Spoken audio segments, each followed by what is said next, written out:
यत्र नार्यस्तु पूजन्ते रमन्ते तत्र देवता, ये आपने सुना होगा, है ना। जहाँ पे नारियों का सम्मान किया जाता है, नारियों को पूजन किया जाता है या उनके साथ अच्छा वार्तालाप किया जाता है, अच्छे सम्मानीय शब्दों का उपयोग किया जाता है, उस घर में रौनक रहती है, देवताओं का वास रहता है, समृद्धि आती है। ऐसा अपने ग्रंथ और वेद और अपनी स्मृतियाँ, पुराण, उपनिषद कहते हैं। इसमें कहीं से कहीं तक दो राय नहीं, ठीक है ना।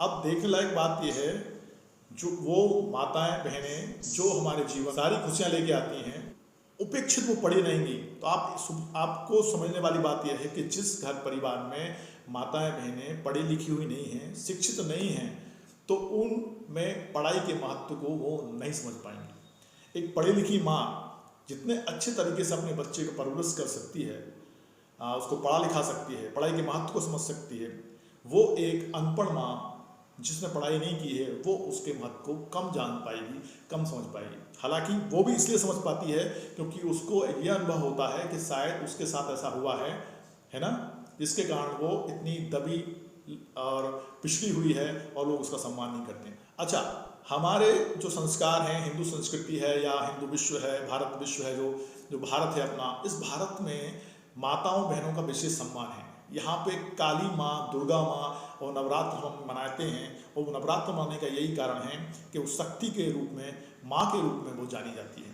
मतलब हमारे यहाँ जैसे और भी देवी देवता मनाए जाते हैं, और भी हर जैसे कि संविधान ने धर्मनिरपेक्ष राज्य की कल्पना की है। धर्मनिरपेक्ष राज्य मतलब क्या होता है, कोई बताएगा? धर्मनिरपेक्ष मतलब सेक्युलरिज्म क्या होता है? असल में सेक्युलरिज्म का मतलब है राज्य का कोई भी धर्म नहीं है, राज्य किसी भी धर्म को नहीं मानता है, और राज्य हर धर्म का सम्मान करता है। हर धर्म के लोगों को यहाँ पे पढ़ने, विकास करने और अपने स्वतंत्रता के साथ जीने का सबको राइट है। यहाँ पे किसी को भी ये नहीं कहा जाएगा कि आप अपने धर्म का विकास नहीं कर सकते, और ना राज्य किसी धर्म को मानेगा। मतलब राज्य हर धर्म को मानेगा मतलब हर धर्म का सम्मान करेगा, किसी भी धर्म में वो हस्तक्षेप नहीं करेगा। मतलब सबको पूर्ण स्वतंत्रता है कि वो अपने धर्म का प्रचार प्रसार करे, विकास करे, लोगों को धार्मिक भावनाएं सिखाए, आपस में प्रेम से रहना सिखाए। मतलब कोई भी धर्म आपस में लड़ना नहीं सिखाता, चाहे वो कोई भी धर्म हो। धर्म जो विद्वेष फैलाते हैं, जो आपस में दरिंदगी दिखाते हैं, या जिनको हम आतंकवादी कहते हैं, वो सब वो लोग हैं जो अपना स्वार्थ सिद्धा करना चाहते हैं। चाहे वो मुसलमान हो सकते हैं, पंजाबी हो सकते हैं, हिंदू हो सकते हैं, कोई भी हो सकते हैं। उनका कोई धर्म नहीं होता, उनकी कोई जाति नहीं होती, उनका कोई चेहरा नहीं होता, वो कोई भी हो सकते हैं। और ऐसे लोग कौन होते हैं? जो सिर्फ स्वार्थपरता से घिरे हुए हैं, स्वार्थ से भरे हुए हैं, जिन्हें सिर्फ अपना दिखाई देता है, उनका पेट, उनका परिवार, बस इससे आगे वो कुछ भी सोच नहीं पाते। आज हम जो देखने वाले थे वो था women in pre independence India. महिलाओं की स्थिति स्वतंत्रता से पूर्व क्या रही थी, स्वतंत्रता से पूर्व महिलाओं की स्थिति में क्या था। आप समझ सकते हैं कि स्वतंत्रता से पूर्व मतलब आज हम 200 साल गुलामी में रहे अंग्रेजों की, उससे पहले मुसलमान आए, उन्होंने आतंकवाद फैलाया, राज्य किया, उसके बाद वो घुल मिल गए, प्रेम से रहने लग गए। वो भी ऐसे रहने लगे जैसे कि आप नाम सुने होंगे अकबर का, बाबर का, हुमायूं का। ये जो शुरू में आए थे उन्हें लूटा खसोटा, लेकिन बाद में जब रहना शुरू कर दिया, साथ में रहने लगे, वो एक हो गए, हिंदू मुस्लिम सब एक हो गए, आबादी बराबर की होगी लगभग। लेकिन उसके बाद धीरे धीरे उनमें भी छोटे छोटे रियासतें, छोटे छोटे राज्य, छोटे छोटे अपने घर उनके, और जो छोटे छोटे राज्य होते थे तो हर एक राजा अपने आप में पूरा अपने आप को मजबूत पावरफुल समझता था, और उनमें स्वार्थपरता थी। हर एक व्यक्ति दूसरे व्यक्ति के राज्य को अपने राज्य में मिला लेना चाहता था। क्यों मिलाना चाहता था? वो चाहता था कि उसका राज्य बड़ा हो जाए, और भोग विलासता में उनका ज़्यादा रुझान रहता था कि भाई उसके पास सबसे ज़्यादा संपत्ति है, सबसे ज़्यादा पैसा है, और वो उसका उपयोग अपने जीवन यापन को खुशहाल बनाने में करेगा, रास विलास, रंग विलास, और अपने आप को आनंद में रखना चाहेगा, बाकी सब उसके गुलाम रहे। इस भावना के परे रहने के कारण वो स्वार्थपरता में बढ़ती गई। अब एक बड़ा राज्य छोटे राज्य पे आक्रमण कर देता था, छोटे राज्य बचने के लिए अब 2 राज्यों से मिलकर आक्रमण कर देते थे, और इसका फायदा उठाया किसने? अंग्रेजों ने। अंग्रेज सबसे पहले 1600 ईस्वी में भारत में आए थे, सूरत से उन्होंने स्टार्ट किया था। उनने क्या किया था? उनसे परमिशन ली थी कि हम यहाँ पे क्या करेंगे? व्यापार करेंगे। व्यापार करने के लिए उन्होंने अनुमति ली, और व्यापार जब उन्होंने करा किया मतलब व्यापार, तो उनको समझ में आ गया कि यहाँ के लोग तो मूर्ख हैं, उनमें स्वार्थ पड़ता है, आपस में एकता नहीं है। उस एकता ना होने और स्वार्थपरता से डूबे हुए होने के कारण उनने उसका फायदा उठाया, एक भाई को दूसरे भाई से लड़ाया और एक भाई के साथ मिलकर दूसरे भाई को मार दिया, बाद में उस व्यक्ति को भी मार दिया जिसने उनका साथ दिया था। वो कहता है कि हम तो आपके अपने हैं, आपने हमको मार दिया। तो वो कहता है, अंग्रेज कहते हैं, जो अपने भाई का नहीं हुआ वो हमारा क्या होगा। और ऐसे कर करके 1600 से स्टार्ट करके उनने लगभग पूरे भारत पे अपना कब्जा कर लिया और हमको गुलाम बना लिया। उन्हें अपने पहले व्यापार को बढ़ाया, व्यापार बढ़ाते बढ़ाते रियासतें अपने अंडर में की, रियासतें कर करके बड़े बड़े राज, जो बहुत शक्तिशाली राजा होते थे उनसे सीधे पंगे नहीं लिए, उनको माध्यम से उनके जो घुसपैठिए होते हैं, जो कहते हैं ना मतलब घर का भेदी, घर के भेदियों को ले लेके उन्होंने सैन लगा दी और नष्ट भ्रष्ट कर दिया। अब समस्या ये है कि जब कोई बाहर से आता है तो उसको यहाँ की संपदा दिखाई देती है, संपदा दिखाई देती है, संपत्ति दिखाई देती है, उसको लूटने खसोटने का उसका मन बना रहता है, वो लूटता खसोटता रहता है, तब तक लूटता खसोटता है जब तक कि उसको लगता है कि यहाँ पे आप कुछ नहीं बचा, सब कंगाल हो गए। कहा जाता है, प्राचीन काल से देखा जाता है कि भारत सोने की चिड़िया कहा जाता था। सोने की चिड़िया मतलब इतना सोना था लोगों के पास कि खाने की थाली में सोना लेते थे, भगवान सूर्य को अर्घ दे रहे हैं तो सोने के पात्र में दे रहे हैं, और मंदिरों में जगह जगह मूर्तियों में बहुत सोना लगा होता था। तो वो विदेशी आताताई होने, चाहे वो पुर्तगाली हो, चाहे मुस्लिम्स हो, शासक हो, चाहे आपके अंग्रेज हो, डच हो, फ्रांसीसी हो, सब ने उनने यही कोशिश की कैसे करके इसको लूटा खसोटा जाए, लेकिन तो लूटना खसोटना चालू करते थे। अब बात यहाँ हम देख रहे हैं कि प्राचीन काल में महिलाओं की स्थिति, हमने अभी बैकग्राउंड बताया, आपको कंडीशन बताई कि जब कंडीशन ऐसी हो गई कि उन्होंने लूटना खसोटना शुरू कर दिया। तो लूटने खसोटना क्या था? एक तो महिलाएं, दूसरा उनके परिवार के लोगों, उनके परिवार की संपत्ति। दो चीज़ें आकर्षित करती थी विदेशी आताताइयों को कि भाई एक तो महिलाओं को उठा ले जाएं, दूसरा पैसे उठा ले जाएं, पैसे से कंगाल कर दें, महिलाओं को लूट लें खसूट लें, अपनी पत्नी बनाने नहीं पत्नी बने तो उसके साथ अत्याचार करके उसको मार दिया जाए। इस तरह से अत्याचार जब शुरू हुए, प्राचीन काल की बात बता रहा हूँ, मतलब अभी अंग्रेज समय के काल की, उससे पहले की बात नहीं बता रहा अभी मैं, उससे पहले काफ़ी अच्छी कंडीशन में थी महिलाएं, मतलब तेजस्वी होती थी, विदुषी होती थी, विद्वान होती थी, सतीव्रता और पतिव्रता होती थी। जैसे अपने कई नाम सुनोगे, माँ सीता जी का है, दुर्गावती हैं, ये तो अभी की हैं, नहीं दुर्गावती हैं, आपकी कालिदास की पत्नी हैं शकुंतला हैं, या माता अनुसुईया हैं, गार्गी हैं, बतालसा हैं, ये सब ऐसे ऐसे नाम हैं जिनका एक एक नाम अपने आप में पर्याप्त है, जो तेजस्वी ऐसी थी। तो देखने की बात ये है कि उस समय क्या कंडीशन रही थी। उस समय महिलाएं अपने घर में, कुलीन घरों की महिला, एक्चुअली उस घर में भी सामान्य घरों की नहीं, कुलीन घरों की महिलाओं को पढ़ाया लिखाया जाता था। कुलीन मतलब उच्च कुल जो होते थे, वहाँ पढ़ती लिखती थी और वो विकास के नाम पे अपने बात को भी वो रख पाती थी। अच्छा, बाद में उनकी कंडीशन बदली, वो अपन बाद में देखें, पहले अपन उनके संभ्रांत तो भरे हुए शानदार वो उनके विरासत है, इतिहास है, उसके बारे में बात करेंगे। तो काली के रूप में देवी के ध्यानों में एक आता है, ध्यान से सुनना, सवारूढ़म महामीमां घो दृष्टिम हसन्मुखीम चतुर्भुजाम खड्गमुंडबरा भयकराम शिवाम मुंडमालाधराम देवीम ललिज्जवहाम दिगाम्बराम एवं सचिंते एतकालीन शमशानालय वासिनीम। मतलब शक्ति के रूप में महिलाओं को पूजा जाता है या पूजा जाता था, अभी भी पूजा जाता है। आज हिंदू ग्रंथ हों या हिंदू धर्म वाले लोग हों, चाहे मुस्लिम धर्म वाले लोग हों, या इंडिया में रहने वाले कोई भी जाति प्रजाति धर्म संप्रदाय के लोग हों, तो आपने आज देखा होगा भारत में कि माता पिता का सम्मान उसी आदर से किया जाता है जो एक हिंदू परिवार में किया जाता है। चाहे वो मुस्लिम परिवार हो, वहाँ पे भी माता और पिता का पूरा सम्मान किया जाता है, चाहे वो ईसाई हो, चाहे पारसी हो, चाहे यहूदी हो, जो भी इंडिया में रहता है, वो चाहे बौद्धिज्म वाला हो, कोई भी हो, उसमें हिंदू संस्कृति का समावेश है और हिंदू संस्कृति के अंतर्गत वो अपने माँ बाप को पूजन करता है। क्योंकि हम जानते हैं कि माँ बाप से बढ़ के दुनिया में कोई नहीं होता, क्योंकि देखा जाए माँ साक्षात परमात्मा होती है एक नन्हे बालक के लिए जिसने जन्म लिया है। वो कह भी नहीं सकता, बोल भी नहीं सकता, बता भी नहीं सकता कि उसको खारा लग रहा है कि खट्टा लग रहा है, कि उसको भूख लग रही है, कि उसको सुसु आ रही है, कि उसको पॉटी जाना है, कुछ भी नहीं कह सकता वो, लेकिन माँ सब समझ जाती है। और उसके हिसाब से व्यवस्थाएं करती रहती है। अच्छा, देखने वाली बात एक भी और भी है, जो हम हमारे हिंदू धर्म ग्रंथ हैं उनमें भी स्पष्ट रूप से कहा गया है, चाहे शिव हो तो शिव को कहा गया है अर्धनारीश्वर।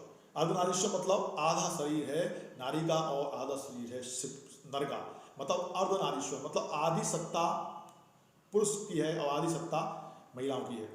मतलब वैसे भी देखा जाए तो विश्व की आबादी को हम देखें तो विश्व की आबादी में आधी आबादी महिलाओं की है। फिर हम किस आधार पर कह सकते हैं कि महिलाओं का सम्मान नहीं किया जाना चाहिए, महिलाएं अस्तित्व का पात्र नहीं रखती, जबकि महिलाओं का अस्तित्व नहीं है तो बाकी सबका भी अस्तित्व नहीं रह सकता है, क्योंकि बिना माँ के बिना क्या संसार की उत्पत्ति हो सकती है। यदि ईश्वर को भी यहाँ जन्म लेना है, चाहे वो मोहम्मद पैगंबर हो, चाहे वो भगवान कृष्ण हो, चाहे राम हो, चाहे ईसा मसीह हो, कोई भी हो, जो भी यहाँ आया है उसने जन्म लिया है तो माँ के गर्भ से जन्म लिया है, माँ के पेट से जन्म लेने के बाद ही उसकी उत्पत्ति होती है और माँ सम्मान की बात होती है। इसलिए माँ सर्वोपरि है। माँ, बहन, बेटी, पत्नी, विभिन्न रूपों में माँ है, विभिन्न रूपों में ये स्त्री का रूप है। तो प्राचीन काल की हम यदि बात करें तो माता अनुसुईया को अपन ले लेते हैं। सबसे पहले माता अनुसुईया का नाम लगभग सबने सुना होगा।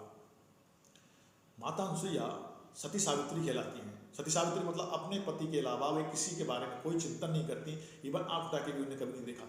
तो उनका तेज इतना बढ़ जाता है कि उनके घर में भगवान भी आते हैं तो उनको वो छोटा छोटा नन्हा नन्हा बालक बना देती हैं, छोटे छोटे नन्हे नन्हे बालक ऐसे दूध पीते हुए। एक्चुअल में उनकी परीक्षा लेने के लिए जब भगवान ब्रह्मा विष्णु महेश आते हैं तो वो कहते हैं कि हमको तो आपका दूध पीना है। तो वो अपना एक जल में एक पात्र में जल लेकर उनको सिंचन करती हैं और वो छोटे छोटे बालक हो जाते हैं। ऐसे ही एक बार अत्रि ऋषि, आप ध्यान सुनना, अत्रि ऋषि मतलब जो उनके पतिदेव हैं वो कहाँ से लौट के आते हैं, सुबह 4 बजे उठ जाते हैं वो और नहाने जाते हैं, स्नान करने गंगा जी में। ठीक है, जब स्नान करके आते हैं तो फिर वो पूजन पाठ करते हैं, 4 बजे से उठ के जाके गंगा में स्नान करते हैं। लेकिन जब वो एक बार लौट के आए तो हल्की से उनकी मस्तिष्क पे पसीने की बूंदें उनको दिखाई दी, माता अनुसुईया को। जब माता अनुसुईया को दिखाई दी उनकी बूंदें पसीने की तो उन्होंने पूछा, स्वामी आपको ये पसीने की बूंद क्यों आई है? तो कहती कोई बात नहीं। अरे नहीं, ऐसे किसे आ गई? तो कहते थोड़ा श्रम होता है, मैं गंगा जी के तट तक जाता हूँ, वहाँ से यहाँ आता हूँ तो थोड़ा श्रम हो जाता है, श्रम मतलब थोड़ी मेहनत हो जाती है, इसलिए पसीने की बूंदें आ गई। माता ने कहा अरे, तो माता ने अपना एक छोटा सा भूसा बनाया और धरती माता पे दे मारा। उन्होंने कहा गंगा तुम यहीं से निकलो, मेरे पति को स्वामी को कष्ट होता है तुम्हारे तक आने के लिए, अब वो यहीं स्नान करेंगे। आप समझ सकते हैं मैं क्या कह रहा हूँ? आप इमेजिन कर सकते हैं कि मैं क्या कह रहा हूँ, मैं क्या कहना चाह रहा हूँ? एक नारी की क्षमता देखिए कि धरती में मुक्का मारती है और वहां से मां गंगा प्रकट होती है। आपको मैजिक लग रहा होगा, कल्पना लग रही होगी, ये भारतीय संस्कृति है। यहाँ की जो धरोहर है, यहाँ का जो ज्ञान है इतना असीम और इतना विराट है, इतना अद्भुत है कि आज भी विश्व जानता है, भले ही कोई व्यक्त करे ना करे, चाहे वो अमेरिका हो, चाहे वो चीन हो, चाहे रूस हो या कोई भी विश्व की बड़ी शक्ति हो, वो सब जानते हैं कि इंडिया के पास क्या है। India has the power of spiritual, मतलब आध्यात्मिक पावर है इंडिया के पास।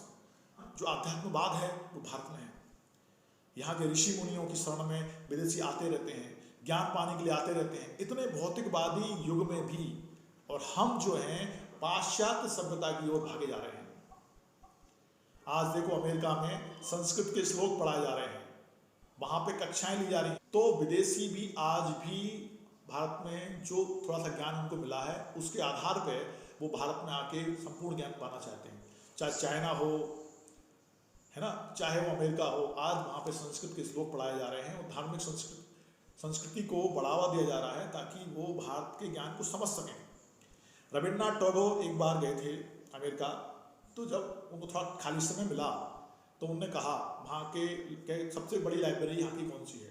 तो सबसे बड़ी लाइब्रेरी में उनको ले जाया गया और सबसे बड़ी लाइब्रेरी में जब वो ले जाया गया तो उन्होंने कहा कि यहाँ पे जो सबसे अच्छी पुस्तक है वो मैं पढ़ना चाहूँगा। सुन रहे हैं आप ध्यान से? तो जो लाइब्रेरियन था वो उनको एक विशेष कमरे में लेके गया जहाँ पे 3 लॉकर थे। उन 3 लॉकर के अंदर, तीनों लॉकर को खोला उसने और 20 वाले लॉकर में सबसे अंदर में एक पुस्तक को एक सोने के सिंहासन पे और मखमल के कपड़े से ढक के रखा हुआ था।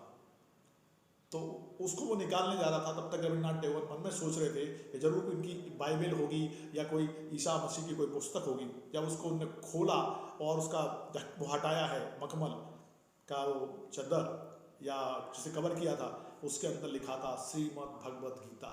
श्रीमद् भगवत गीता थी वो। तो इतना ज्ञान हमारे भारत में भरा पड़ा है। तो अभी अपन ने देखा प्राचीन की एक महिला, सिर्फ अनुसुईया जी की बात की, सीता जी का हम चरित्र को जानते ही हैं, रावण उठा ले गया, अशोक वाटिका में रही, वो उनको छू भी नहीं सका, जबकि वो सिर्फ छाया मात्र थी। उसे पता था ये माता है, वो पास में नहीं आ पाया, वो सतीव्रता है, पतिव्रता नारी है, एक तिनके से चंद्रहास खड़क का सामना करती हैं। वहीं कालिदास की पत्नी है ना, विद्योत्मा है। कालिदास का नाम सुना है किसी ने?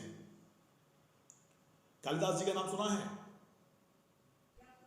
हाँ, तो वो कालिदास जी, उनकी पत्नी विद्योत्मा है, उसके बारे में मैं आपको बताऊंगा। इसके अलावा तुलसीदास जी की पत्नी है रत्नावली, उनके बारे में बताऊंगा। ये वो महिलाएं हैं जिनने आमूलचूल परिवर्तन कर दिए लोगों के जीवन में। उनकी पत्नी के कारण, रत्नावली के कारण गोस्वामी तुलसीदास जी बन गए, जिनने महारामायण लिखी अपनी, रामचरितमानस। हाँ, वो किनके कारण? रत्नावली के कारण। और विद्योतिमा राजा की पुत्री इतनी विदुषी है वो कि अच्छे शास्त्र व्यक्तियों से शास्त्रार्थ, बड़े बड़े पंडितों से शास्त्रार्थ किया हुआ है उन्होंने, और सबको हरा दिया। अब उसमें समस्या क्या थी? उसकी एक शर्त होती थी कि जो मुझे शास्त्रार्थ में हराए, शास्त्रार्थ मतलब डिस्कस चलेगा, है ना, मतलब आपस में क्वेश्चन आंसर दिए जाएंगे, ठीक है, और क्वेश्चन आंसर होंगे, जो जीतेगा उससे मैं विवाह करूंगी, यदि वो हार गया तो उसका गर्दन काट दी जाएगी। अब हो क्या रहा था कि पता नहीं कितने विद्वान लोगों की गर्दन कट गई। ये बात एक बड़े भारी संत जो ऋषि थे उनके पास पहुंची, जिनकी उम्र लगभग 120 वर्ष की थी। तो उन्होंने कहा कि मैं इसको हरा तो सकता हूँ, उनसे सब प्रार्थना की उनके शिष्यों ने कि महाराज गुरुदेव इसको रोकिए। तो उन्होंने कहा मैं इसको रोक तो सकता हूँ, लेकिन मैं इसे विवाह तो नहीं कर सकता। तो उन्होंने कहा कि इसको पर्याप्त रूप से दंड देने की व्यवस्था में करता हूँ। तो वो जंगल से जा रहे हैं अपने शिष्यों के साथ, और रास्ते में देखते हैं कि एक व्यक्ति जो कालिदास जिसका नाम है, पेड़ पर बैठ के डगाल काट रहा है, और डगाल उस तरफ से काट रहा है जहाँ से वो गिर जाएगा, कटेगी तो। मतलब निरा मूर्ख है, नंबर 1 का मूर्ख है। अब क्या करें? अब उन्होंने कहा गुरुदेव ने कि मैं इसका विवाह विद्योत्मा से कराऊंगा। अब शास्त्रार्थ की व्यवस्था की गई, उनको कहा, यह सूचना दे दी गई कि बहुत बड़े विद्वान आ रहे हैं। कालिदास को विद्वान कहा गया। उन्हें कह दिया, गुरु ने पहले समझा दिया था कि तुमको बोलना एक शब्द नहीं है, तुम सिर्फ संकेत करोगे, आंसर मैं दूंगा। नंबर 1 के मूर्ख को उन्होंने कहा ये बहुत विद्वान है। आमने सामने बिठाला है राजकुमारी को और कालिदास को, और साथ में उनके गुरु बैठ गए हैं, वो जो 120 साल के हैं। क्वेश्चन किया जा रहा है। तो अब रानी की तरफ से पहला क्वेश्चन हुआ। रानी ने कहा 1 उंगली दिखाई। तो कालिदास जी ने कहा 2 उंगलियां दिखा दी, मतलब चुप रहना है। उन्होंने कहा मौन व्रत है, मौन में रहते हैं वो, 2 उंगली दिखा दी।